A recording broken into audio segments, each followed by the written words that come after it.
ಶ್ರೀ ಗುರುಭ್ಯೋ ನಮಃ.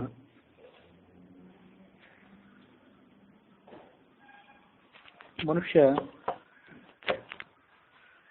ತತ್ವಜ್ಞಾನಕ್ಕಾಗಿ ಏನು ಪ್ರಯತ್ನ ಪಡ್ತಾನೆ, ಆ ಪ್ರಯತ್ನ ಮಾಡುವ ನಿಟ್ಟಿನಲ್ಲಿ ಆತ ಕೆಲವು ಮುಂಜಾಗ್ರತೆಗಳನ್ನು ವಹಿಸಬೇಕು. ಬೇರೆ ಯಾವುದೇ ಶಿಕ್ಷಣ, ತಾಂತ್ರಿಕ ಶಿಕ್ಷಣ, ವೈದ್ಯಕ ಶಿಕ್ಷಣ ಇತ್ಯಾದಿಗಳಲ್ಲಿ ಅದನ್ನು ಅಧ್ಯಯನ ಮಾಡಲಿಕ್ಕೆ ಪ್ರಯತ್ನ ಪಟ್ಟರೆ ಆಯಿತು.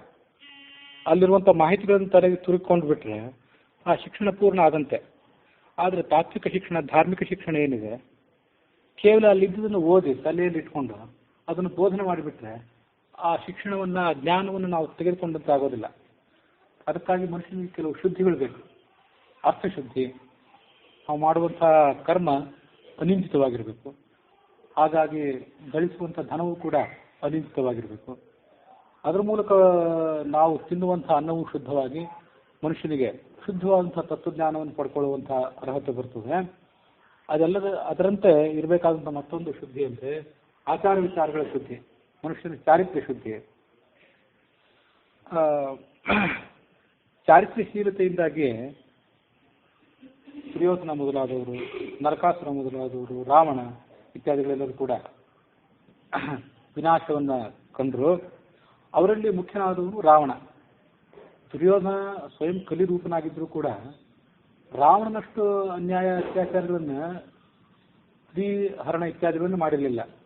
ದ್ರೌಪದಿ ವಸ್ತ್ರಾಪಹರಣಕ್ಕೆ ಕಾರಣೀಭೂತ ಆಗಿದ್ದನ್ನು ಬಿಟ್ಟರೆ ಇಂಥ ಕೃತ್ಯಗಳನ್ನು ಆತ ಮಾಡಿರಲಿಲ್ಲ.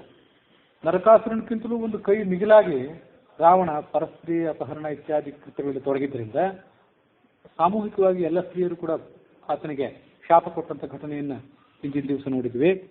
ಮತ್ತು ರಂಭೆಯ ನಿಮಿತ್ತವಾಗಿ ಕುಬೇರನ ಮಗನಾದಂಥ ನಲಕೂಬರನು ಕೂಡ ಆತನಿಗೆ ಶಾಪ ಕೊಟ್ಟಂತಹ ಘಟನೆಯನ್ನು ನೋಡಿದ್ವಿ. ಪರಸ್ತ್ರೀ ಸಂಪರ್ಕದಿಂದ ಯಾವ್ಯಾವ ದೋಷಗಳು ಬರಬಹುದು ಅಂತನ್ನೋದನ್ನ ಧರ್ಮಾತ್ಮನಾದಂಥ ರಾವಣನ ತಮ್ಮನಾದಂಥ ವಿಭೀಷಣ ರಾವಣನಿಗೆ ಉಪದೇಶ ಮಾಡಿದ್ದನ್ನು ಕೂಡ ನೋಡಿದ್ವಿ. ಈಗಿನ ಕಾಲದ ನೈತಿಕ ಶೈಥಿಲ್ಯ ನಾವೇನು ಕಾಣ್ತಾ ಇದ್ದೇವಲ್ಲ, ನೈತಿಕ ಪಟ್ಟುಗಳು ಸಡಿಲಾಗ್ತವೆ. ಅದಕ್ಕಾಗಿ ನೈತಿಕತೆಗೆ ಸಂಬಂಧಪಟ್ಟಂತೆ, ಬ್ರಹ್ಮಚರ್ಯಕ್ಕೆ ಸಂಬಂಧಪಟ್ಟಂತೆ, ಮನುಷ್ಯನ ಶೀಲಕ್ಕೆ ಸಂಬಂಧಪಟ್ಟಂತೆ ವಿವಿಧ ಸ್ಮೃತಿಗಳಲ್ಲಿ, ಸಂಹಿತಾಗಳಲ್ಲಿ, ಆಯುರ್ವೇದದ ಕೆಲವು ಗ್ರಂಥಗಳಲ್ಲಿ ಏನು ಹೇಳಿದೆ ಅನ್ನೋದನ್ನು ನೋಡಬೇಕು. ಆಯುರ್ವೇದದ ಗ್ರಂಥಗಳು ಅಂದರೆ ಪ್ರತ್ಯೇಕವಾಗಿ ಆಯುರ್ವೇದದ ಗ್ರಂಥಗಳೇನಿಲ್ಲ. ಚರಕ, ಸುಶ್ರುತ, ವಾಗ್ಭಟ ಇವು ಮೂರು ಆಯುರ್ವೇದಕ್ಕೆ ಮೂರು ಮುಖ್ಯವಾದ ಸ್ತಂಭಗಳು. ಆಯುರ್ವೇದವನ್ನು ಅಧ್ಯಯನ ಮಾಡುವಂಥ ವಿದ್ಯಾರ್ಥಿಗಳಿಗೆ ಸಂಸ್ಕೃತದ ಸಾಹಿತ್ಯದ ಕೆಲವು ಸುಭಾಷಿತಗಳನ್ನು ಕೂಡ ಆರಂಭದ ಹಂತದಲ್ಲಿ ಕಲಿಸ್ತಾರೆ. ಅಲ್ಲಿ ಮನುಷ್ಯನ ವೈವಾಹಿಕ ಬ್ರಹ್ಮಚರ್ಯಕ್ಕೆ ಸಂಬಂಧಪಟ್ಟಂತೆ, ಮನುಷ್ಯನ ಚಾರಿತ್ರ್ಯ ಭ್ರಷ್ಟತನಕ್ಕೆ ಸಂಬಂಧಪಟ್ಟಂತೆ ಕೆಲವು ಸುಭಾಷಿತಗಳಿವೆ. ಅದನ್ನೆಲ್ಲ ಒಂದ್ಸರಿ ಪರಾಮರ್ಶೆ ಮಾಡಬೇಕು ಅನ್ನೋದು ಇವತ್ತಿನ ಉದ್ದೇಶ. ಪರಸ್ತ್ರೀಗೆ ಇಚ್ಛೆಗೆ ವಿರುದ್ಧವಾಗಿ ಅತಿಕ್ರಮ ಮಾಡೋದನ್ನಂತೂ ತಪ್ಪು ಅಂತ ಬಹುತೇಕ ಜನ ಎಲ್ಲ ಒಪ್ತಾರೆ. ಅದಲ್ಲದೆ ವಿವಾಹಕ್ಕೆ ಮುಂಚಿತವಾಗಿ, ವಿವಾಹಕ್ಕೆ ಬಾಹಿರವಾಗಿ, ಸಮ್ಮತಿ ಪೂರ್ವಕವಾಗಿ ಆದರೂ ಕೂಡ ಅಂತಹ ಕ್ರಿಯೆಯಲ್ಲಿ ತೊಡಗೋದೇನಿದೆ ಅದು ಕೂಡ ಅಪರಾಧ. ಮನುಷ್ಯನ ಧರ್ಮ, ಮನುಷ್ಯನ ಕೀರ್ತಿ, ಆತನ ಸಂಪತ್ತು, ಆತನ ಬ್ರಹ್ಮ ತೇಜಸ್ಸು ಇದೆಲ್ಲದಕ್ಕೂ ಕೂಡ ಅಂತಹ ಚಟುವಟಿಕೆಗಳು ಮಾರಕ ಆಗ್ತವೆ ಅಂತ ಅನ್ನೋದನ್ನು ವಿಭೀಷಣ ಹೇಳಿದ. ಕರ್ಮಣ ಮನಸ ವಾಚ ಸರ್ವಾವಸ್ಥಾ ಸರ್ವದ ಸರ್ವತ್ರ ಮೈಥುನ ತ್ಯಾಗಂ ಬ್ರಹ್ಮಚರ್ಯಂ ಪ್ರಚಕ್ಷತೆ ಅಂತ ವಸಿಷ್ಠ ಸಂಹಿತಾದ ಒಂದು ಸುಭಾಷಿತ. ಕರ್ಮಣ, ಕ್ರಿಯೆಯಿಂದ ಅಂಥ ಕೃತ್ಯಗಳಿಗೆ ತೊಡಗಬಾರದು, ಮನಸ್ಸಿನಿಂದ ಅದ್ರ ಬಗ್ಗೆ ಆಲೋಚನೆ ಮಾಡಬಾರ್ದು, ಅಂಥ ಹೀನ ಚಟುವಟಿಕೆಗಳ ಬಗ್ಗೆ ಮಾತನ್ನು ಕೂಡ ಆಡಬಾರ್ದು. ಸರ್ವಾವಸ್ಥಾಸು, ಮನುಷ್ಯ ವಿವಾಹದ ಒಂದು ಇತಿಮಿತಿಯನ್ನು ಬಿಟ್ಟರೆ ಉಳಿದೆಲ್ಲ ಅವಸ್ಥೆಗಳಲ್ಲಿ, ಯಾವುದೇ ಸಂದರ್ಭದಲ್ಲಿ ಅಂಥ ಕ್ರಿಯೆಗಳಿಂದ ದೂರ ಇರೋದನ್ನು ಬ್ರಹ್ಮಚರ್ಯ ಅಂತ ಕರೀತಾರೆ. ಇದು ವಸಿಷ್ಠ ಸಂಹಿತಾದ ಮಾತು. ಇದಲ್ಲದೆ ಒಂದು ಯಾವ ಗ್ರಂಥದಲ್ಲಿ ಈ ಶ್ಲೋಕ ಬಂದಿದೆ ಅನ್ನೋ ಉಲ್ಲೇಖ ಸಿಗಲಿಲ್ಲ. ಆದರೆ ಇದೊಂದು ಅಪರೂಪವಾದ ಶ್ಲೋಕ. ಮನುಷ್ಯ 8 ವಿಧವಾದಂತಹ ಬ್ರಹ್ಮಚರ್ಯಗಳನ್ನು ಪಾಲನೆ ಮಾಡಬೇಕು ಅಂತ ಹೇಳೋದಿದೆ. ಅಂತ ಅಷ್ಟಾಂಗ ಬ್ರಹ್ಮಚರ್ಯವನ್ನು ಪಾಲನೆ ಮಾಡಬೇಕು. ಮತ್ತು ವೈವಾಹಿಕ ಅಷ್ಟಾಂಗ ಮೈಥುನ ಅಂತ ಮತ್ತೊಂದಿದೆ. ವಿವಾಹಿತರಾದವರು ಕೂಡ ತಮ್ಮ ವಿವಾಹದ ಇತಿಮಿತಿಯಲ್ಲಿ ಸಂಸಾರದ ಚಟುವಟಿಕೆಗಳನ್ನು ಮುಂದುವರಿಸೋದೇನಿದೆ ಅದು ಕೂಡ ಅಷ್ಟಾಂಗ ವಿಧವಾಗಿದೆ ಅಂತ ಹೇಳೋದನ್ನಲ್ಲಿ ನೋಡ್ತೀವಿ. ಸ್ಮರಣಂ ಕೀರ್ತನಂ ಕೇಲಿಹಿ ಪ್ರೇಕ್ಷಣಂ ಗುಹ್ಯ ಭಾಷಣಂ ಸಂಕಲ್ಪ ಅಧ್ಯವಸಾಯಶ್ಚ ಕ್ರಿಯಾ ನಿರ್ವೃತ್ತಿರೇವಚ ಏತನ್ ಮೈಥುನಂ ಅಷ್ಟಾಂಗಂ ಕಾಯ ವಾಂಗ್ ಮನಸೈ ತ್ಯಜೇತ್ ವಿಪರೀತಂ ಬ್ರಹ್ಮಚರ್ಯಂ ಏತದೇವ ಅರ್ಥಲಕ್ಷಣಂ. ಅಷ್ಟಾಂಗ ಮೈಥುನ ಅನ್ನೋದನ್ನ ಏನೇ ಈ ಶ್ಲೋಕದಲ್ಲಿ ಹೇಳ್ತಾರೆ ಅಂದ್ರೆ ಸ್ಮರಣಂ, ಸ್ಮರಣೆ ಮಾಡ್ಕೊಳ್ಳೋದು, ವಿರುದ್ಧ ಲಿಂಗಿಗಳನ್ನ ಸ್ಮರಣೆ ಮಾಡ್ಕೊಳ್ಳೋದು, ಕೀರ್ತನ, ಹೆಸರು ಇತ್ಯಾದಿಗಳನ್ನ ಪರಸ್ಪರ ಗುಣವರ್ಣನೆಗಳನ್ನು ಮಾಡ್ಕೊಳ್ಳೋದು, ಕೇಲಿಹಿ ಅಂದ್ರೆ ಸಮೀಪದಲ್ಲಿ ಇರೋದು, ಪ್ರೇಕ್ಷಣ ಅಂದ್ರೆ ನೋಟ, ಗುಹ್ಯ ಭಾಷಣ ಅಂದ್ರೆ ಏಕಾಂತದಲ್ಲಿ ಮಾತಾಡುವಿಕೆ, ಸಂಕಲ್ಪ ಇಂಥ ಕ್ರಿಯೆಗಳನ್ನು ಮಾಡಬೇಕು ಅಂತ ಆಲೋಚನೆ, ಅಧ್ಯವಸಾಯ ಅಂದ್ರೆ ಮಾಡಲೇಬೇಕು ಅನ್ನುವಂಥ ನಿರ್ಧಾರ, ಕೊನೆಯದಾಗಿ ಕ್ರಿಯಾ ನಿವೃತ್ತಿ ತೊಡಗಿಬಿಡುವುದು, ಪ್ರಾಯೋಗಿಕವಾಗಿ ತೊಡಗುವುದು. ಈ ರೀತಿಯಾಗಿ 8 ವಿಧವಾದಂಥದ್ದೇನಿದೆ ಏತನ್ ಮೈಥುನಂ ಅಷ್ಟಾಂಗಂ, ಇದನ್ನ ಅಷ್ಟಾಂಗ ಮೈಥುನ ಅಂತ ಕರೀತಾರೆ. ಇದನ್ನ ಕಾಯ ವಾಚ ಮನಸ ಪರಿತ್ಯಾಗ ಮಾಡಬೇಕು, ಶಾರೀರಿಕವಾಗಿ ಅದನ್ನು ಬಿಡಬೇಕು, ಮಾತಿನಿಂದಲೂ ಕೂಡ ಅಂಥದ್ರ ಬಗ್ಗೆ ದೂರ ಇರಬೇಕು, ಮನಸ್ಸನ್ನು ಕೂಡ ಅಂಥ ಕ್ರಿಯೆಗಳಲ್ಲಿ ತೊಡಗಿಸಬಾರದು. ಮನಸೈಹಿ ತ್ಯಜೇತ್, ಇದು ಅಷ್ಟಾಂಗ ಮೈಥುನ. ಇದಕ್ಕೆ ವಿಪರೀತವಾದದ್ದೇನಿದೆ ವಿಪರೀತಂ ಬ್ರಹ್ಮಚರ್ಯಂ, ಸ್ಮರಣೆ ಮಾಡದೇ ಇರುವುದು, ಕೀರ್ತನ ಮಾಡದೇ ಇರುವುದು, ಕೇಲಿ ಮಾಡದೇ ಇರುವುದು, ಗುಹ್ಯ ಭಾಷಣಾದಿಗಳನ್ನು ಮಾಡದೇ ಇರುವುದೇನಿದೆ ಇದನ್ನು ಅಷ್ಟಾಂಗ ಬ್ರಹ್ಮಚರ್ಯ ಅಂತ ಕರೀತಾರೆ. ವಿಪರೀತಂ ಬ್ರಹ್ಮಚರ್ಯಂ ಏತದೇವ ಅಷ್ಟ ಲಕ್ಷಣಂ. ನಮ್ಮ ಭಾರತೀಯ ಸಂಸ್ಕೃತಿಯಲ್ಲಿ ಎಂಥ ಆದರ್ಶಗಳನ್ನ ನಾವು ನೋಡ್ತಿದ್ವಿ ಅಂದ್ರೆ ಮುಂದೊಂದ್ಸರಿ ಅದು ರಾಮಾಯಣದಲ್ಲಿ ಬರೋದಿದೆ. ರಾಮ ಮತ್ತು ಲಕ್ಷ್ಮಣ ಇಬ್ರು ಕೂಡ ಸೀತೆಯನ್ನು ಕಳ್ಕೊಂಡು ಅವಳನ್ನು ಅನ್ವೇಷಣೆ ಮಾಡಲಿಕ್ಕೆ ಪ್ರವೃತ್ತಿ ಮಾಡ್ತಿದ್ರಲ್ಲ, ಆವಾಗ ಸುಗ್ರೀವ ಹನುಮಂತ ಮೊದಲಾದವರು ಅವರಿಗೆ ಸೀತೆಯ ಆಭರಣಗಳನ್ನು ತೋರಿಸಿದ್ರು. ಸೀತೆ ಆಕಾಶ ಮಾರ್ಗ ಮೂಲಕವಾಗಿ ಹೋಗುವಾಗ ಕೆಲವು ಆಭರಣಗಳನ್ನು ಕೆಳಗೆ ಬಿಸಾಕಿದ್ರು. 5 ಕಪಿಗಳನ್ನ ಅವಳು ಕೆಳಗೆ ನೋಡಿದ್ಲ. ಆ ಗಂಟು ಅವ್ರ ಹತ್ರ ಇತ್ತು, ಸುಗ್ರೀವ ಹನುಮಂತ ಅವ್ರ ಕಡೆ. ಆ ಗಂಟನ್ನ ರಾಮನಿಗೆ ಅವ್ರು ತೋರಿಸಿದ್ರಂತೆ.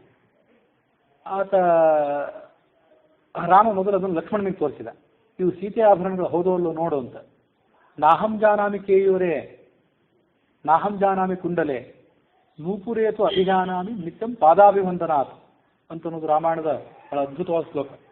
ನನಗೆ ನಾಹಂ ಜಾನಾಮಿ ಕೇಯೂರೇ, ಸೀತೆ ತನ್ನ ಕಿವಿಯಲ್ಲಿ ಹಾಕುವಂಥ ಕೇಯೂರ ಅಲ್ಲಿದೆ, ಆದ್ರೆ ಅದನ್ನು ನನಗೆ ಅದ್ರ ಗುರುತು ನನಗೆ ಆಗ್ತಿಲ್ಲ. ನಾಹಂ ಜಾನಾಮಿ ಕುಂಡಲೆ, ಅವಳು ಹಾಕೊಳ್ಳುವಂಥ ಕುಂಡಲದ ಪರಿಚಯ ನನಗೆ ಆಗ್ತಿಲ್ಲ. ನೂಪುರೇತು ಅಭಿಜಾನಾಮಿ, ಅವಳು ಹಾಕೊಳ್ಳುವಂಥ ಗೆಜ್ಜೆಗಳೇನಿದೆ ಪಾದ ಕಾಲಂದುಗೆಗಳು, ಅದನ್ನು ನಾನು ಗುರುತಿಸಬಲ್ಲೆ. ಯಾಕೆಂದ್ರೆ ನಿತ್ಯಂ ಪಾದಾಭಿವಂದನಾಥ್, ನಿತ್ಯ ಆಕೆ ಪಾದಗಳಿಗೆ ನಮಸ್ಕಾರ ಮಾಡ್ತಿದ್ದೆ, ಹಾಗಾಗಿ ಅದನ್ನೊಂದನ್ನು ನಾನು ಗುರುತಿಸಬಲ್ಲೆ, ಉಳಿದನ್ನು ನಾನು ಗುರುತಿಸ್ಲಿಕ್ಕೆ ಸಾಧ್ಯ ಇಲ್ಲ ನನಗೆ ಅಂತ ಹೇಳಿದ ಅವನು. ಹೀಗೆ ಅಷ್ಟು ಪ್ರಮಾಣದ ಅಷ್ಟಾಂಗ ಬ್ರಹ್ಮಚರ್ಯವನ್ನು ಅವರು ಪಾಲನೆ ಮಾಡ್ತಿದ್ರು. ಇದು ನಮ್ಮ ಸಂಸ್ಕೃತಿ. ಇದನ್ನೆಲ್ಲ ಯಾಕೆ ಹೇಳಬೇಕಾಗಿದೆ ಅಂದರೆ ಆಧುನಿಕ ಕಾಲದಲ್ಲಿ ನಾವು ನೇರವಾಗಿ ವ್ಯಭಿಚಾರದಲ್ಲಿ ತೊಡಗದೇ ಇರಬಹುದು, ಆದರೆ ಆ ವ್ಯಭಿಚಾರಕ್ಕೆ ಸಂಬಂಧಪಟ್ಟ ಹಿಂದಿನ 7 ಅಂಗಗಳಿವೆ ಅಲ್ಲ, ಮರಣ, ಕೀರ್ತನ ಇತ್ಯಾದಿಗಳನ್ನ ಬಿಡ್ಲಿಕ್ಕೆ ನಮಗೆ ಸಾಧ್ಯವಾಗಿಲ್ಲ. ನಮ್ಮ ಮನೆ ಸುರಕ್ಷಿತ ಆಗಿರಬೇಕಾದ್ರೆ ಮನೆಯ ಸುತ್ತಮುತ್ತಲಿನ ಕಾಂಪೌಂಡ್ ಸುರಕ್ಷಿತ ಆಗಿರಬೇಕು. ನೀವು ನಿಮ್ಮ ಮನೆಗೆ ಒಂದು ಕಾಂಪೌಂಡ್ ಕಟ್ಟಿದ್ದೀರಿ, ನಿಮ್ಮ ಮನೆ ಕಾಂಪೌಂಡ್ಗೆ ಯಾವುದೋ ಒಂದು ವಾಹನವೋ ಮತ್ತೊಂದಿರೋ ಬಂದು ಡಿಕ್ಕಿ ಹೊಡೀತು, ಅಥವಾ ಪಕ್ಕದ ಮನೆಯವರು ಘಾಸಿ ಮಾಡಿದ್ರು. ನಮ್ಮ ಮನೆಗೆ ಏನಾಗಿಲ್ಲ, ಆಗಿದ್ದೆಲ್ಲ ಕಾಂಪೌಂಡಿಗೆ ಅಂತ ನಾವೇನು ಸುಮ್ಮನೆ ಇರೋದಿಲ್ಲಲ್ಲ, ಉದಾಸೀನ ಮಾಡಲಿಕ್ಕೆ ಸಾಧ್ಯ ಇಲ್ಲಲ್ಲ. ಯಾಕೆಂದ್ರೆ ಮನೆ ಸುರಕ್ಷಿತ ಆಗಿರ್ಬೇಕಾದ್ರೆ ಕಾಂಪೌಂಡ್ ಸುರಕ್ಷಿತ ಆಗಿರಬೇಕು. ಹಣ್ಣಿನ ಒಳಗಿನ ತಿರುಳು ಸುರಕ್ಷಿತ ಆಗಿರ್ಬೇಕಾದ್ರೆ ಮೇಲಿನ ಕವಚ ಸುರಕ್ಷಿತ ಆಗಿರಬೇಕು. ಕವಚಕ್ಕೆ ಏಟು ಬಿದ್ದರೆ ಒಳಗಿನ ಹಣ್ಣು ಕೊಳತು ಹೋದಂತೆ. ಹೀಗೆ ಸ್ಮರಣ ಮಾಡದೇ ಇರುವುದು, ಕೀರ್ತನ ಮಾಡದೇ ಇರುವುದು, ಪ್ರೇಕ್ಷಣೆ ಮಾಡದೇ ಇರೋದು, ಗುಹ್ಯ ಭಾಷಣ ಮಾಡದೇ ಇರೋದು, ಇವೆಲ್ಲ ಏನಿದೆ ಇವು ಮನೆಯ ನಮ್ಮ ಶೀಲ ಅಥವಾ ನಮ್ಮ ವ್ಯಕ್ತಿತ್ವ ಅನ್ನುವಂಥ ಮನೆಗೆ ಇದು ಆವರಣ ಇದ್ದಂತೆ. ಆವರಣಕ್ಕೆ ಯಾವಾಗ ಧಕ್ಕೆ ಬರ್ತದೆ ಆವಾಗ ಅದು ಈಗಲ್ಲ ಮುಂದಿನ ಕಾಲದಲ್ಲಿ, ಈ ತಲೆಮಾರಲ್ಲ ಮುಂದಿನ ತಲೆಮಾರದಲ್ಲಿ ಅವೆಲ್ಲ ದೀರ್ಘಗಾಮಿಗಳಾದಂಥ ಪರಿಣಾಮಗಳನ್ನು ತಂದೊಡ್ಡಬಲ್ಲವು ಅನ್ನೋದನ್ನು ನಾವು ಗಮನಿಸಬೇಕು. ಆಧುನಿಕ ಸಮಾಜದಲ್ಲಿ ನಾವು ಮುಂದುವರೆದಂತೆ ನಮಗೇನಾಗ್ತದೆ ಅಂದ್ರೆ ಇವೆಲ್ಲ ಅಭ್ಯಾಸ ಆಗಿಬಿಟ್ಟಿದೆ. ಕೆಲವು ಅತಿಕ್ರಮ ಮಾಡಬಾರ್ದು, ಆದರೆ ಸಮ್ಮತಿಪೂರ್ವಕವಾಗಿ ಮಾಡಿದರೆ ಏನು ತಪ್ಪು ಅನ್ನುವಂಥ ಪ್ರಶ್ನೆಗಳನ್ನು ಕೂಡ ಒಂದು ಸರಿ ನಾನು ಒಬ್ಬರ ಕಡೆಯಿಂದ ಎದುರಿಸಬೇಕಾಯಿತು. ಅದಕ್ಕಾಗಿ ಇಷ್ಟನ್ನೆಲ್ಲ ಹೇಳಬೇಕಾಯ್ತು. ಈಗ ನಾವು ನಿನ್ನೆ ಹೇಳಿದಂತೆ ನಾವೆಲ್ಲ ಸಾಂಪ್ರದಾಯಿಕ ಸಮಾಜದವರು, ನಮಗೆ ಇಂಥ ಪ್ರಶ್ನೆಗಳು ಬರೋದೇ ಇಲ್ಲ.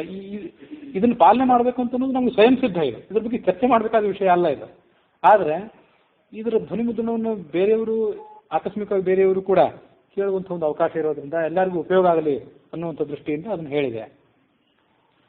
ತತ್ವಜ್ಞಾನಕ್ಕೆ ಬೇಕಾದಂಥ ಶಾರೀರಿಕ ಮಾನಸಿಕ ಯೋಗ್ಯತೆ ಏನಿದೆ, ಆ ತತ್ವಜ್ಞಾನಕ್ಕೆ ಬೇಕಾದಂಥ ಶಾರೀರಿಕ ಮಾನಸಿಕ ಯೋಗ್ಯತೆಯನ್ನು ನೀವು ಅತಿಕ್ರಮ ಮಾಡಿ ಆದರೂ ಆಗಲಿ, ಸಮ್ಮತಿಪೂರ್ವಕವಾಗಿ ಆದರೂ ಆಗಲಿ, ಇಂಥ ಬ್ರಹ್ಮಚರ್ಯವನ್ನು ನಾವು ಕಳ್ಕೊಂಡ್ರೆ, ನಮ್ಮ ಶೀಲವನ್ನು ನಾವು ಕಳ್ಕೊಂಡ್ರೆ ತತ್ವಜ್ಞಾನದ ಯೋಗ್ಯತೆಯನ್ನು ಕಳ್ಕೊಳ್ತೀವಿ. ಚಾರಿತ್ರ್ಯ ಭ್ರಷ್ಟನಾದವನು ಉತ್ತಮ ವೈದ್ಯ ಆಗಬಹುದು, ಉತ್ತಮ ತಂತ್ರಜ್ಞಾನ ಆಗಬಹುದು, ಮತ್ತೇನೂ ಆಗಬಹುದು. ಆದರೆ ಚಾರಿತ್ರ್ಯ ಭ್ರಷ್ಟನಾದವನು, ಆಚಾರ ವಿಚಾರವಿಲ್ಲದವನು ಶುದ್ಧ ತತ್ವಜ್ಞಾನಿ ಆಗಲಾರ. ಆತ ಒಂದು ಟೇಪ್ ರೆಕಾರ್ಡರ್ ಆಗಬಹುದು, ಶಾಸ್ತ್ರದ ಏನಿದೆ ಅಂತ ಅವನು ಓದಬಹುದು, ಆ ಓದನ್ನು ಮತ್ತೊಬ್ಬರಿಗೆ ಹೇಳ್ಬೋದು, ಚಪ್ಪಾಳೆಗೆ ಕಿಸ್ಕೊಳ್ಬಹುದು. ಆದರೆ ತತ್ವಜ್ಞಾನದ ಶುದ್ಧವಾದಂಥ ಬೆಳವಣಿಗೆ ಆತನ ಶರೀರ ಮತ್ತು ಮನಸ್ಸುಗಳಲ್ಲಿ ಆಗಲಿಕ್ಕೆ ಸಾಧ್ಯ ಇಲ್ಲ. ಅದಕ್ಕಾಗಿ ಇಷ್ಟೆಲ್ಲ ಎಚ್ಚರಿಕೆಗಳನ್ನು ನಾವು ವಹಿಸಬೇಕು. ಎಷ್ಟು ನಮ್ಮ ಶಾಸ್ತ್ರ ನಮಗೆ ಅದ್ರ ಬಗ್ಗೆ ಎಚ್ಚರಿಕೆ ಕೊಟ್ಟಿದೆ ಅಂತಂದರೆ,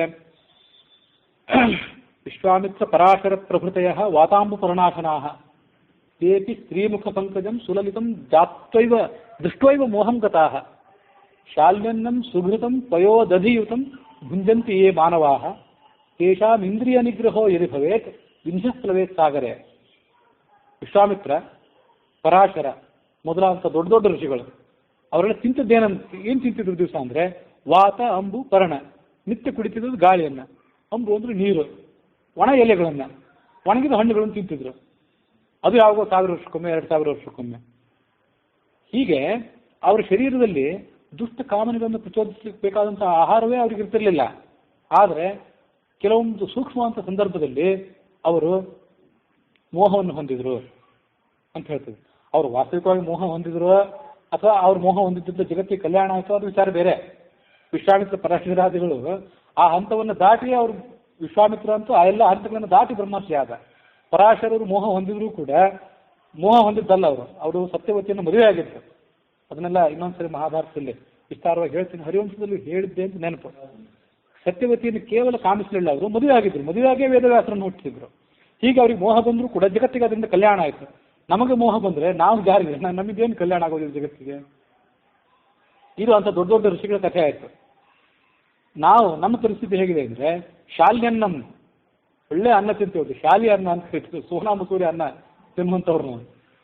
ಸುಘೃತಂ ಒಳ್ಳೆ ತುಪ್ಪ, ಪಯೋದಧಿಯುತಂ ಹಾಲು, ಮೊಸರು ಮೊತ್ತ ಇತ್ಯಾದಿಗಳನ್ನು ಕೂಡಿಸಿಕೊಂಡು ನಾವು ನಿತ್ಯ ಸುಗ್ರಾಸ ಭೋಜನ ಮಾಡುವಂಥವ್ರು.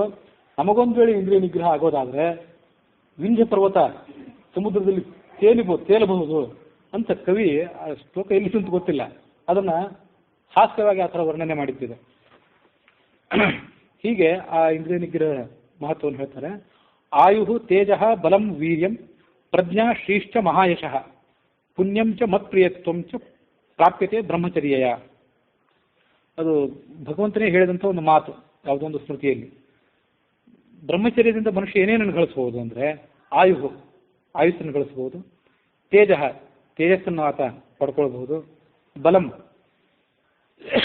ಶಕ್ತಿ, ಶಾರೀರಿಕವಾದಂಥ ಮಾನಸಿಕವಾದಂಥ ಶಕ್ತಿಯನ್ನು, ವೀರ್ಯವನ್ನು, ಪ್ರಜ್ಞೆ ಅಂದರೆ ಬುದ್ಧಿಯನ್ನು, ಶ್ರೀ ಅಂದರೆ ಸಂಪತ್ತನ್ನು, ಮಹಾಯಶಃ ಕೀರ್ತಿಶಾಲಿ ಆತ ಆಗಬಹುದು, ಪುಣ್ಯ ಬರಬಹುದು, ಮತ್ತು ಎಲ್ಲಕ್ಕಿಂತ ಹೆಚ್ಚಾಗಿ ಭಗವಂತನಿಗೆ ಆತ ಪ್ರಿಯನಾಗ್ತಾನೆ. ಪ್ರಾಪ್ಯತೆ ಬ್ರಹ್ಮಚರ್ಯಯ. ನಾವು ಪಾಶ್ಚಾತ್ಯ ದೇಶಗಳಲ್ಲಿ ಬ್ರಹ್ಮಚರ್ಯವನ್ನು ಅವರು ಅಳವಡಿಸ್ಕೊಳ್ಳದೇ ಇದ್ದಿದ್ದರಿಂದ, ಬ್ರಹ್ಮಚರ್ಯಕ್ಕೆ ಅವರು ಅಷ್ಟು ತೀವ್ರವಾದಂಥ ಮಹತ್ವವನ್ನು ಕೊಡಲಿಲ್ಲ. ಆದ್ದರಿಂದ ಕೌಟುಂಬಿಕ ಮೌಲ್ಯಗಳು ಯಾವ ರೀತಿಯಾಗಿ ನಾಶ ಆಗಿದೆ ಅಂತ ಅನ್ನೋದನ್ನೆಲ್ಲ ನಾವು ನೋಡಿದ್ದೇವೆ. ಎಲ್ಲಾದರೂ ಜ್ಞಾನ ನಿಮ್ಗೆ ಇದ್ದೇ ಇದೆ, ಅದನ್ನು ನಾವು ಪ್ರತ್ಯೇಕವಾಗಿ ಹೇಳಬೇಕಾಗಿಲ್ಲ. ಇಲ್ಲಿ ಒಂದು ತೀರಾ ಎದೆಗುಂದಿಸುವಂಥ ಸಂಗತಿಯನ್ನು ಯಾವುದೊಮ್ಮೆ ಪೇಪರ್ನೊಳಗೆ ಓದಿದೆ. ಅದೇನೆಂದರೆ, ಅವಿವಾಹಿತರಾದಂಥ ತಾಯಂದಿರ ಸಂಖ್ಯೆ ಹೆಚ್ಚಾಗಿರುತ್ತದೆ. ಅದರಿಂದ ಏನು ಮಾಡ್ತಿದ್ದಾರೆ ಅಂತಂದರೆ, ಸಮಾಜಶಾಸ್ತ್ರಜ್ಞರು ಮಗುವಿನ ರೂಪದ ಗೊಂಬೆಗಳನ್ನು, ಮಗುವಿನ ರೂಪದ ರೋಬೋಟ್ಗಳನ್ನು ತಯಾರು ಮಾಡಿದ್ದಾರೆ. ಅದು ಯಾಕೆ ತಯಾರು ಮಾಡಿದ್ದಾರೆ ಅಂದರೆ, ಅದನ್ನು ಮಾರ್ಕೆಟ್ನಲ್ಲಿ ಬಿಡುಗಡೆ ಮಾಡಿದ್ದಾರೆ. ಮಾರುಕಟ್ಟೆಯಲ್ಲಿ ತಂದೆ ತಾಯಂದಿರು ತಮ್ಮ ಹದಿಹರೆಯದ ಹೆಣ್ಮಕ್ಳಿಗೆ ಆ ಗೊಂಬೆಗಳನ್ನು ಕೊಡಿಸ್ತಾರೆ. ಯಾಕೆ ಕೊಡಿಸಿರ್ತಾರೆ ಅಂದರೆ, ಅದನ್ನ ಮನೆಯಲ್ಲಿ ತೊಗೊಂಡೋಗಿ ಇಟ್ಕೊಂಡ್ರೆ ಅದು ಹೊತ್ತಲ್ಲದ ಹೊತ್ತಿನಲ್ಲಿ ಯಾವಾಗಲೂ ಹತ್ತು ಕಿರಿಕಿರಿ ಮಾಡ್ತದಂತೆ ಆ ಗೊಂಬೆ. ಇದನ್ನು ಆ ಗೊಂಬೆನ ಯಾಕೆ ಇಟ್ಟಿರ್ತಾರೆ ಅಂತಂದರೆ, ಒಂದು ಮಗುವನ್ನು ನೀವು ಅವಿವಾಹಿತರಾಗಿ ತಾಯಂದಿರಾದರೆ ಅದ್ರ ಪರಿಸ್ಥಿತಿ ಏನಾಗ್ಬೋದು, ನಿಮ್ಮ ಶಿಕ್ಷಣಕ್ಕೆ ನಿಮ್ಮ ಬಾಲ್ಯದ ಜೀವನಕ್ಕೆ ಯಾವ ಥರ ತೊಂದರೆ ಆಗಬಹುದು ಅಂತ ಅವ್ರಿಗೆ ತಿಳಿಸೋ ಪ್ರಯತ್ನ ಅಂತ ಹೇಳಿ ಇಂಥ ಹಾಸ್ಯಾಸ್ಪದವಾದ ಸಂಗತಿಗಳನ್ನ ಅಂತೀಗಲ್ಲಿ ನೈತಿಕ ಕಟ್ಟು ಪೂರ್ಣವಾಗಿ ಸಡಿಲಾಗಿ ಹೋಗಿದೆ. ಸಮಾಜಶಾಸ್ತ್ರಜ್ಞರು, ರಾಜಕಾರಣಿಗಳಾದವರು, ಸಮಾಜವನ್ನು ತಿದ್ದಬೇಕಾದ ಸ್ಥಾನದಲ್ಲಿದ್ದವರು ಇದನ್ನೆಲ್ಲ ಸರಿಪಡಿಸೋದು ಹೇಗೆ ಅಂತ ತಲೆ ತುರಿಸ್ಕೊತಿದ್ದಾರೆ. ಇಂಥ ಕೆಟ್ಟ ಪರಿಸ್ಥಿತಿ ಅಲ್ಲಿ ಈಗಾಗಲೇ ಎದುರಾಗಿದೆ. ಅದ್ರದ್ದು ಬಿಸಿ ಗಾಳಿ, ಅದರ ಪರಿಣಾಮ ನಮ್ಮ ದೇಶದ ಮೇಲೂ ಆಗ್ತದೆ. ಮೊನ್ನೆ ಯಾವುದು ನಮ್ಮ ನ್ಯಾಯಾಲಯ, ಸರ್ವೋಚ್ಚ ನ್ಯಾಯಾಲಯ ಈ ಲಿವಿಂಗ್ ಇನ್ ರಿಲೇಷನ್, ಅವಿವಾಹಿತರಾಗಿಯೂ ಕೂಡ ಒಟ್ಟಿಗೆ ಇರುವಂಥದನ್ನ, ರಾಧಾಕೃಷ್ಣರು ಕೂಡ ಹಾಗಿದ್ರು, ರಾಧ ಮತ್ತು ಕೃಷ್ಣ ಹಾಗಿದ್ರು, ಹಾಗಾಗಿ ನಾವು ಇರೋದ್ರಲ್ಲಿ ತಪ್ಪೇನಿದೆ ಅಂತ ಸರ್ವೋಚ್ಚ ನ್ಯಾಯಾಲಯ ಹಾಗೊಂದು ಬಾರಿ ತೀರ್ಪು ಕೊಟ್ಟಿತ್ತು ಅಂತ ಕೆಲವೊಂದು ಪತ್ರಿಕೆಗಳಲ್ಲಿ ಓದಿದ್ದಾನೆ. ರಾಧೆ ಮತ್ತು ಕೃಷ್ಣ ಹಾಗೆ ಹಾಕಿದ್ರು, ಅವ್ರ ಸ್ವರೂಪ ಎಂಥದ್ದು, ಅವ್ರು ಹಾಗಿದ್ರು ಅಂತ ಅರ್ಥ ಏನು, ಅದರ ಸಂಕೇತ ಏನು ಅನ್ನೋದನ್ನ ಆ ನ್ಯಾಯಪೀಠದ ಮೇಲೆ ಕೂತಂಥ ನ್ಯಾಯಾಧೀಶರು ವಿಚಾರ ಮಾಡಲಿಲ್ಲ. ಅವ್ರ ಮುಂದೆ ಚರ್ಚೆ ಮಾಡಬೇಕಾದಂಥ ಈ ನ್ಯಾಯವಾದಿಗಳು ಕೂಡ ವಿಚಾರ ಮಾಡಲಿಲ್ಲ.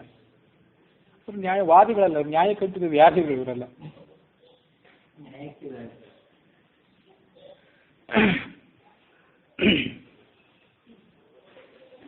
ಈ ಉತ್ತರ ಭಾರತದಲ್ಲಿ ರಾಮರ ಲೀಲಾ ಮೈದಾನ ಅಂತ ಕೆಲವು ಮೈದಾನಗಳಿರ್ತವೆ ದೊಡ್ಡ ದೊಡ್ಡ ನಗರಗಳಲ್ಲಿ.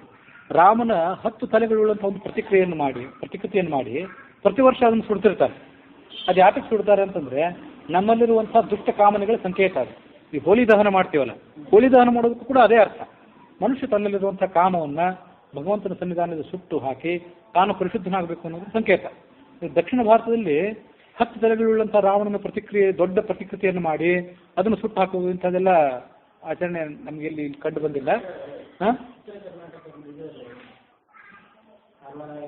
ಅಲ್ಲಿ ಮಾಡ್ತಾರೆ.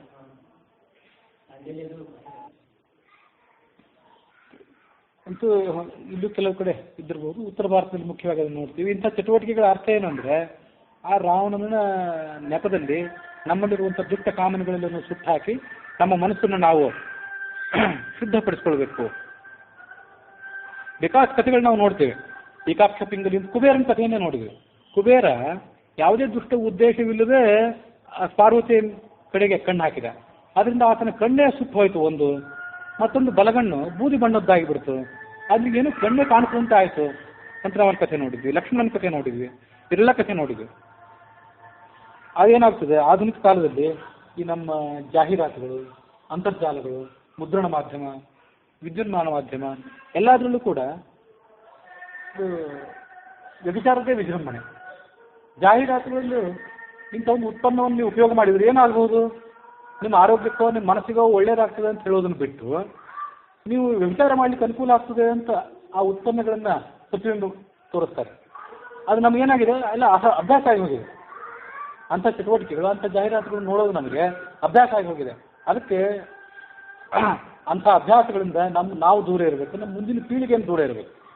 ಬರೀ ನೋಡೋದ್ರ ಮೂಲಕ ಏನಾಗ್ತದೆ ಅಂತ ನಾವು ನಿರ್ಲಕ್ಷ್ಯ ಏನು ಮಾಡ್ತೇವಲ್ಲ, ಅದು ನಮ್ಮ ಕಾಂಪೌಂಡಿಗೆ, ನಮ್ಮ ಮನೆಯ ಕಾಂಪೌಂಡಿಗೆ ಏಟು ಬಿದ್ದಂತೆ.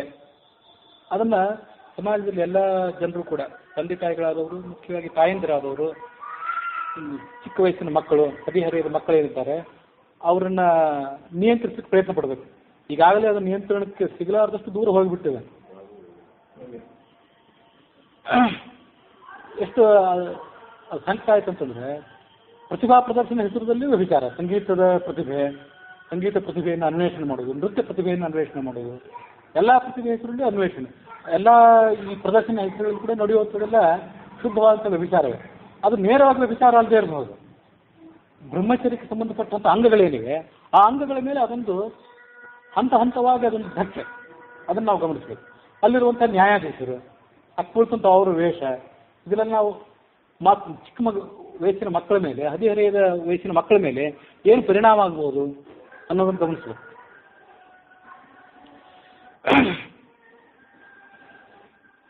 ಅದನ್ನು ಭಾಗವಹಿಸುವಂಥವ್ರನ್ನು ನಾವು ಶುದ್ಧರು ಅಂತ ಕರಿತೇವೆ. ಎಂಥ ಶುದ್ಧ ಚಟುವಟಿಕೆಗಳು, ಎಂಥ ಹೀನ ಚಟುವಟಿಕೆಗಳು, ಇದರಲ್ಲಿ ನಾವು ಯಾಕೆ ಭಾಗವಹಿಸಬೇಕು? ಸಮಾಜ ಎಲ್ಲಿ ತನಕ ಮುಂದುವರೆದು ಬಿಟ್ಟಿದೆ? ಪಾಶ್ಚಾತ್ಯ ಸಮಾಜವನ್ನು ಮಾತ್ರ ನಾವು ಯಾಕೆ ಬಯಬೇಕು?